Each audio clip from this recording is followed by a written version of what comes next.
thing is, I'm Steve, but we found Stewart from Monarch Taxidermy. They're based in Helena. Brady and I here had this idea.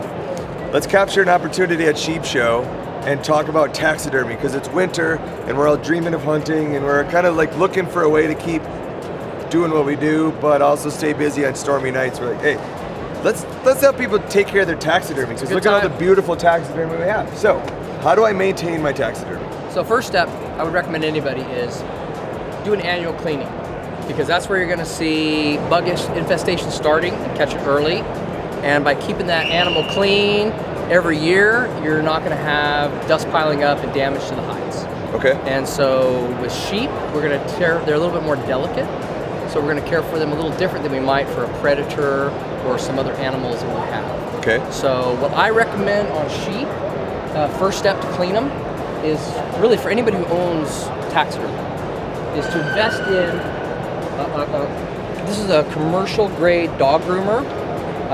They're pretty much available anywhere, Amazon, PetEdge.com. I mean, you know, Really? Yeah, anywhere.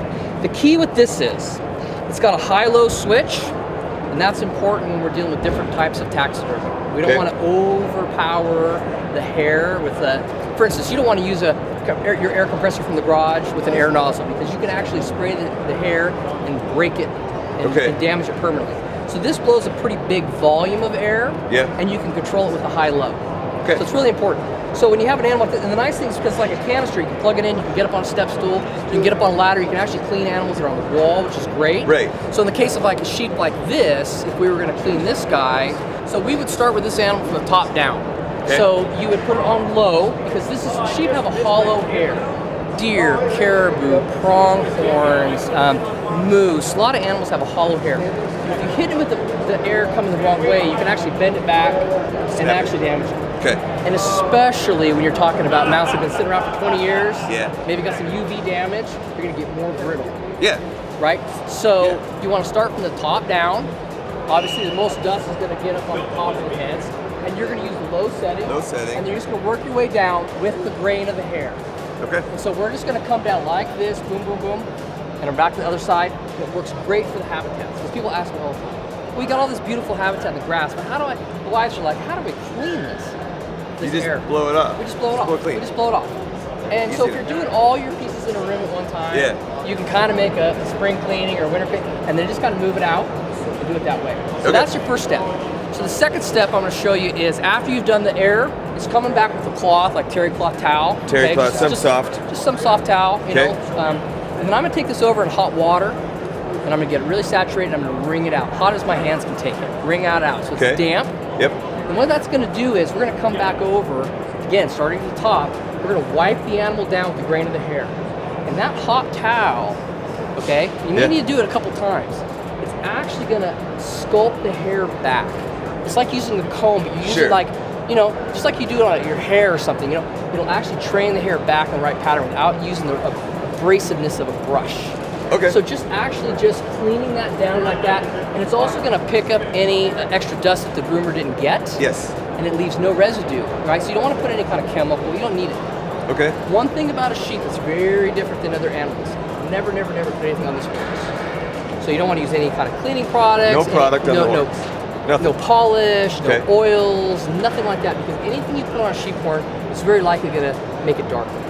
Okay. And then it's going to stain it permanently. So are they affected by sunlight? Do they UV fade? Absolutely. I mean, that's the biggest thing. So you got your two big things you're looking for, and I mentioned before, insects. So we have beetles, moths. So by doing an annual cleaning, you can see if there's any signs of damage. A little bit of sawdust, the husks of the moth when they leave the pupa, little Rice Krispie.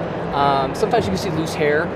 So that'll be your warning sign. Some people put these animals in their game room, don't touch it for 5 years, all of a sudden it's too late. The hair's slipping off. And then UV is just simple. You know, you want to minimize UV damage. Like I said, it's going to make the hair brittle, and obviously it's going to fade it. Okay. And then really the last thing, and you can actually use this damp cloth for the eyes, and wipe the eyes down.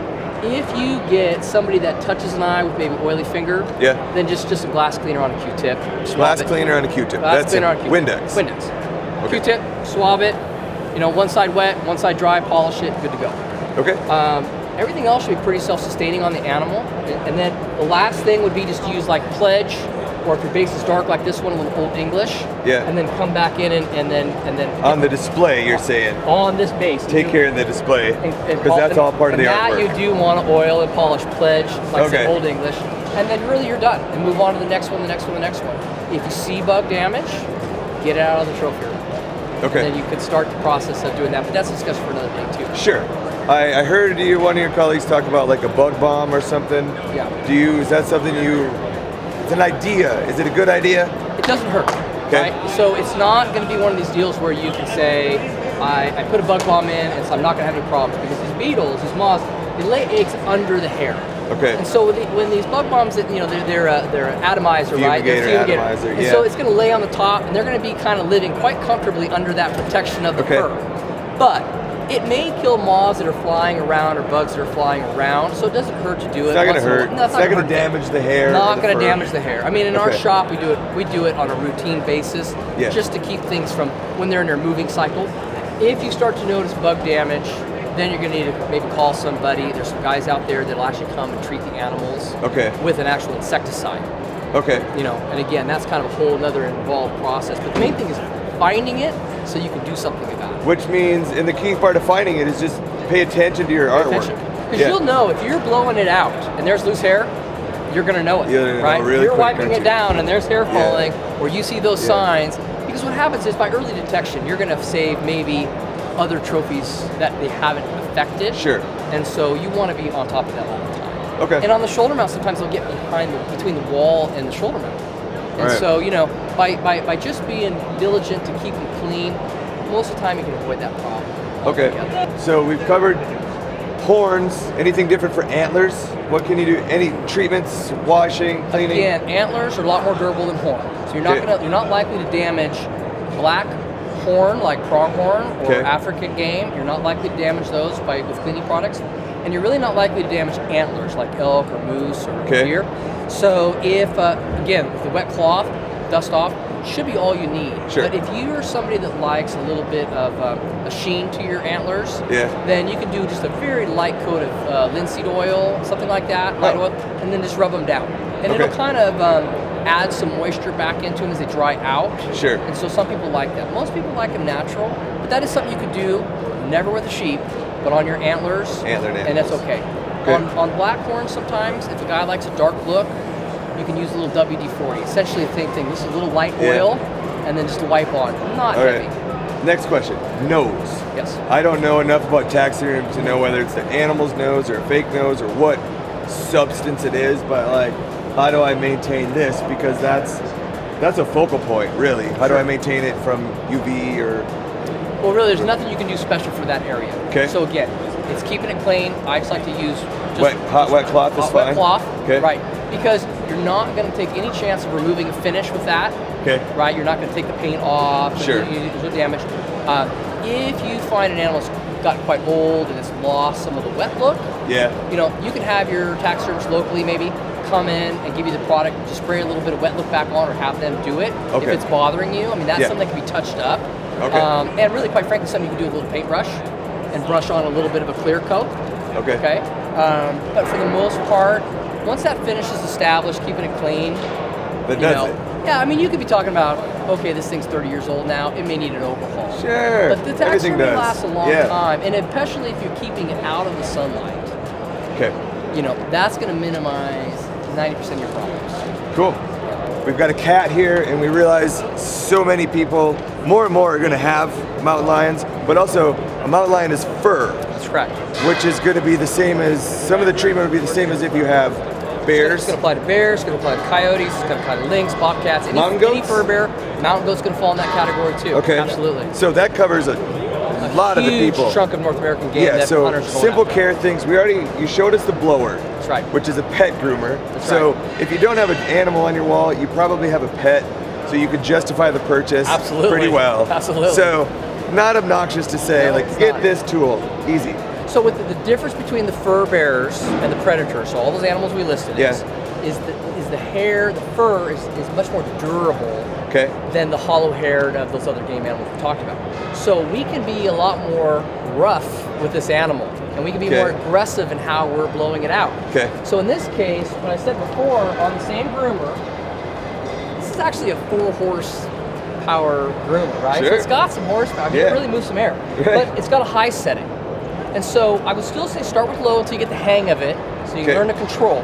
Once you've gotten the hang of it, these fur bears can be done on high setting. And what that does can pretty much eliminate the need for the damp cloth in most cases because it's going to get all the dust out. The other thing with a little practice is the hunter, the homeowner, whoever's working on it, can actually learn how to groom the hair by using the airflow. Okay. And so really when we do these cats like this or bears, the last thing I do is use the air. I don't use a brush, I don't use a towel, I actually sculpt the hair patterns with this tool. And everybody can learn to do it once they get a hang of it. So if this guy's been on the wall for, let's say it's been all year, Yep. and he's dusty, I'm gonna get on, obviously in this case I'm gonna get a 6-foot ladder. Yeah. Same thing, start from the top, I'm gonna work my way down, I'll start on low, and once I get comfortable with the flow, I'll crank it to high, and I'm gonna blow it all out. The last thing I'm gonna do is I'm gonna come back and I'm gonna look for hair patterns. You see the hair pattern here in his chest? You see these nice little lines? That can actually sculpt in the air by doing some down and some up. Okay. Whereas, like if you remember, we talked about the sheep, all down with the grain. All this downward. case, we might go each direction to create the crest of a hair pattern that we want to see in that animal that's natural. Cool. So sometimes you can actually look as a reference, and you can be kind of a participant in the maintenance of your own artwork. So it's really kind of cool. The only thing you got to watch out for in the case of the cat is you want to watch out for high flow air for the whiskers. Okay. Because most taxidermists have had to remove those whiskers at one point, they glued them back in. That means they're fairly fragile. So that's really good information. That's right. So you're not going to take the abuse with the air. So you got to be a little bit cautious when you're doing that. So I leave the actual face area, not the Free groomer, from the- eyes behind. Okay. Eyes behind. Right, Got eyes it. behind. And if you need to do a little touch up on there, that's when I went to go back to our towel we talked about. Sure. Just kind of wipe that hair down. So really everything else on this cat, the groomer does it all. Good to know. So now in this habitat, this one's kind of interesting because I think we were talking about habitat, Right. and what I'm seeing looking around your various different scenes we have a cactus scene and a winter scene 5 feet apart from each other. Right. So I think what we talked about, it's probably safe to say, for your habitat, it's going to be really habitat specific. Right. Just, this is your artwork. That's correct. You're the creator. Just ask your taxidermist how to maintain the habitat. That's right. Because it's going to be real unique and specific. Sure, And they're because- going to know exactly how to do For it. instance, if your taxidermist is using real grass or real moss in the preparation of your habitat, it's going to be a lot more fragile than synthetics. Sure. So if we're using synthetic grasses, they're much more durable. They can be wiped with a towel. Right. Real grass is just going to break. Yeah. Compressed air on low for the real stuff, also for the synthetic. But with the synthetic, you can add the added layer of getting more aggressive with it. Sure. In the case of this snow, we need to be really careful because you can touch it. I mean, it's fairly Doesn't really durable. flake. No, Feels it doesn't like the really salt flake. You flats. could do a little bit. So in this case, you got to be really careful. And the one thing that somebody needs to know before they get a snow habitat is the maintenance is going to be an issue. So you need to be in a clean environment, right? So if you have a house that's in the country, a lot of dust, you don't have a good filtration system, you got kids running around, snow might not be for you. I think we've identified another conversation we need to have. Right. Like good questions for your taxidermist. Sure, and a good question for your taxes. What do? Because you're going to do the snow in different ways. Cool. Main thing is usually the compressed air, again, high, low, always stay on the low. Got it. Cool. Let's call it a wrap, man. Sounds good. Thank you. You bet.